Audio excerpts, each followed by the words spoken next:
Hi, welcome back to another exciting video of Top Movies Recap. Today, I am going to recap a film called The Mist is a 2007 American science fiction horror film. Spoilers ahead, watch out, and take care. The movie starts with a storm rolling into a sleepy Maine town, felling trees, destroying homes, and serving as a sign for bad things to come in the town. The next morning, David, his 8-year-old son Billy, and wife Steph are cleaning up the damages from the storm. Outside, the family also notices the thick mist approaching from off the nearby lake. David and Billy decide to leave for town with their neighbor Brent Norton to buy supplies. When they arrive at the supermarket, the store would be packed with people, and they are stocking up on supplies. 3 military guards in the store are on leave. The soldiers are announced by a military policeman to return to base because their leave has been suspended and they have only 30 minutes to finish shopping. Somehow, David, Billy, and Brent enter the store. A man named Jeff Miller, a local townsperson, flies into the market, bloodied and frantic. The man immediately begins shouting about something hidden in the mist that is attacking and killing people. Everyone looks outside, but till now the mist has now completely surrounded the supermarket, and only white smoke can be seen outside the store. Many people escape in the store. Jeff advises them to seal the doorway to the store, and to remain inside the store. However, there is a lady in the store who worries about her 2 young children on their own at home. She decides to leave the supermarket to go home to check on them, and asks everybody to accompany her. Nobody volunteers, so she leaves the building on her own. Meanwhile, David realizes that they have to spend the next several hours in the building, if not days in the store, and he goes to the back of the store just to check the generator. In the back room of the store where the generator is implanted, the loading dock, he hears a strange voice outside of the large loading dock door. Eventually, the creature starts pressing heavily into the door, and he runs back into the main store. He explains to 3 men and a young male worker what he heard through the door, but they all do not believe him. David also tells them that the generator is smoking and might not work for that much longer if it is not fixed. The 5 of them then go back to the loading dock to fix the generator. On the other side, a young bag boy of the grocery store, Norm, volunteers to go outside. David warns everyone to go outside. Norm and the other men ignore his warnings and open the large loading dock garage door. Upon opening the door, the mist has become extremely thick and slowly entering the loading dock. Before anyone can react, they see a large tentacle snags Norm's leg and pull him under the door.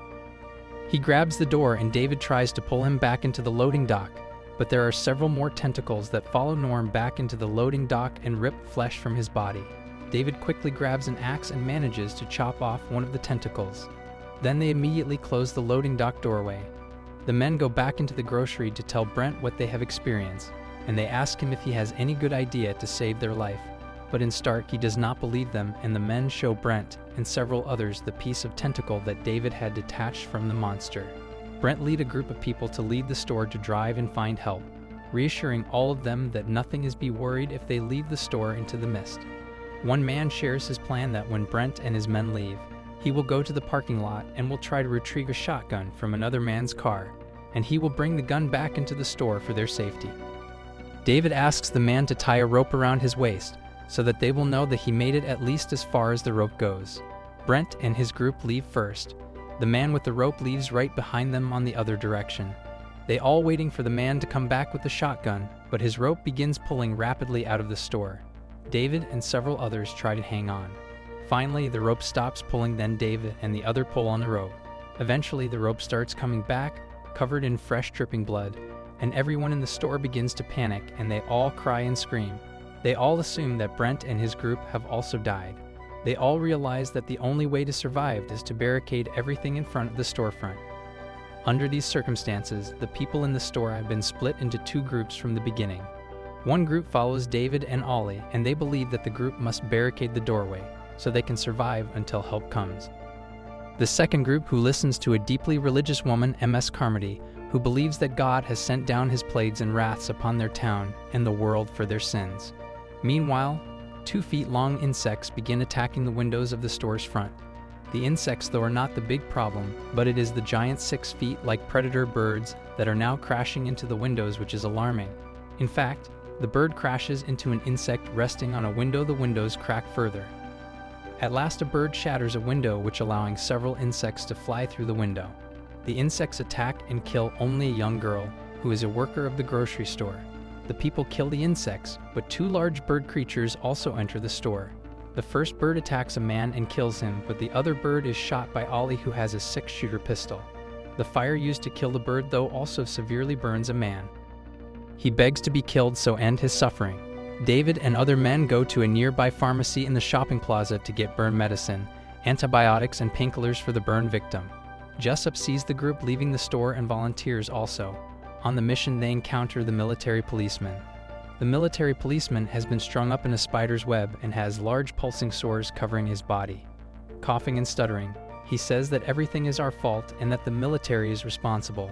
The sores on his body then open up to reveal live spiders growing inside of them.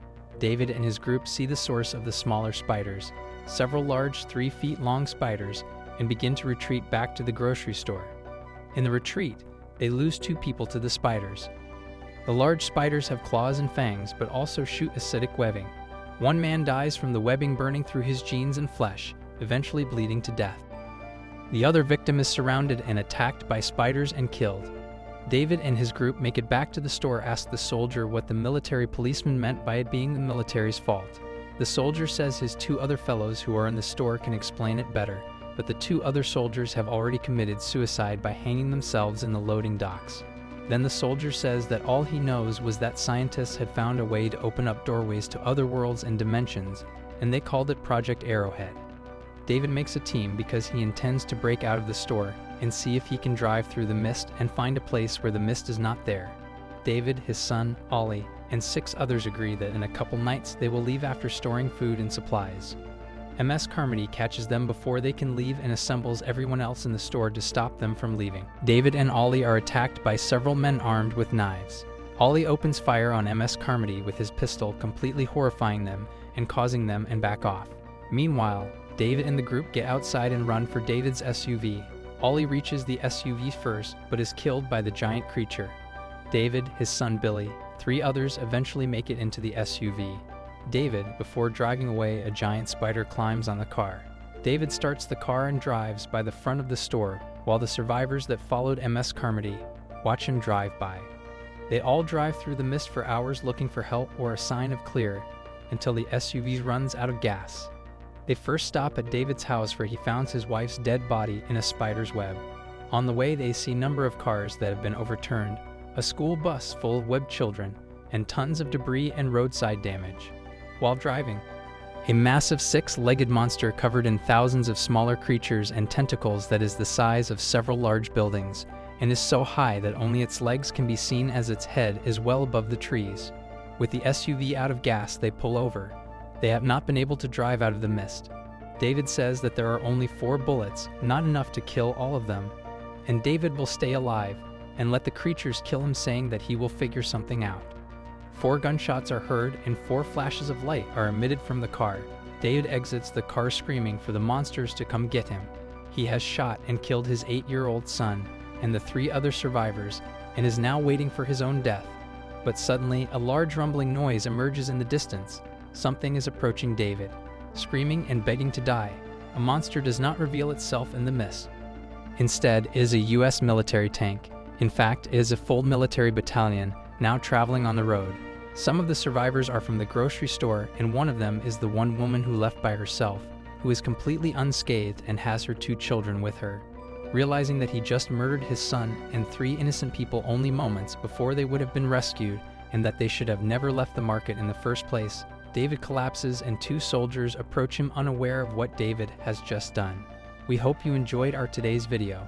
If you did like this video, smash that like button and subscribe to our channel to stay up to date with the latest and interesting videos.